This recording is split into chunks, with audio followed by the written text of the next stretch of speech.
All right, so let's talk about factories and seeders. If we go to our database folder, we have factories and seeders. Let's start with factories and user factory document. So in this file, we have a class user factory that extends the factory class, and it is just a pattern for creating dummy data in our database. So when we want to seed the database, this factory will be used and would generate instances of a resource or a model. So we have a definition function that returns an array with all the properties that the user's table require, like name, email, and so on. And the values for those columns are generated using this fake function that returns different types of values like name, email, timestamps, sentences, or things that we might need. Now, we are not going to use the user factory, but this is giving us an idea how we can use it for our post factory. Let's open our post factory, and by default, we have that definition method already generated for us.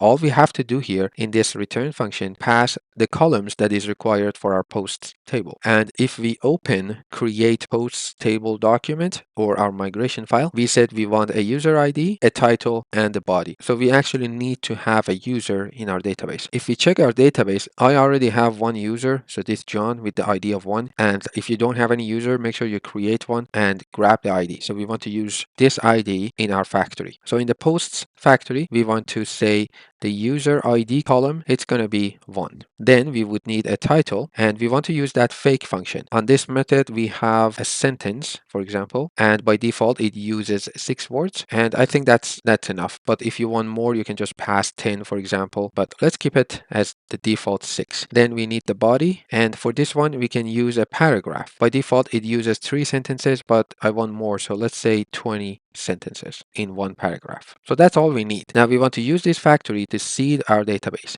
So again, under database folder, we have seeders, and within that we have database seeder and post seeder, which was generated for us when we created our model. Now before we get to our post seeder, let's talk about this database seeder. We have a run method which would run when we run a PHP artisan command to seed our database. In this function, Laravel already provided an example for us for the user model. We have basically two ways. If we have a proper factory, we can just use the model and then the factory method on it and pass the number of instances we want to generate in our database. So in this case 10. Then use the create method without any argument. So this would create 10 users based on user factory, so based on this array. We also have this example that is basically the same thing, which creates one user because there is no number here, and the properties are actually hard-coded here. So if we didn't have a factory, we could just use those properties in the create method here. Now, why do we have this database seeder and then our post seeder? Let's go to our terminal and run PHP artisan. Under database, we have db seed, which would seed our database, and we want to use that command with an H flag. So you notice under options, we have this class option, and it says the class name of the root seeder.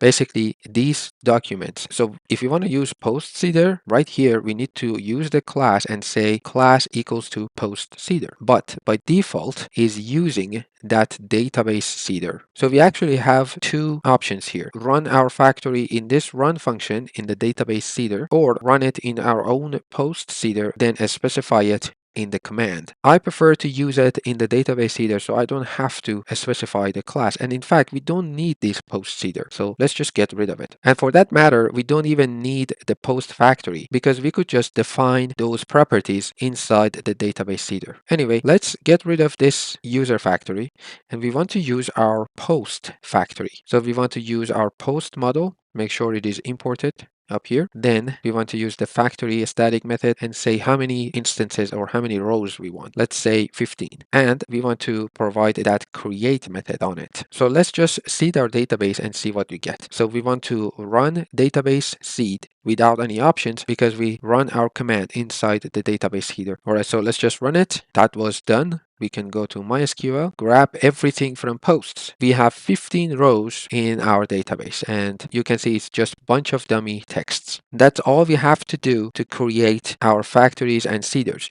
Now, in my opinion, these are not necessary at all because this is just used for development and you can create your own dummy data. But it's a nice way to have a lot of data, and if you want to showcase your application, you just want to generate some data, and the factories and seeders are quite nice. Now let's see how we can actually show our posts in our website. So if we go to the home page where it says latest posts, this is where we want to show all the posts. So we will do this in the next video.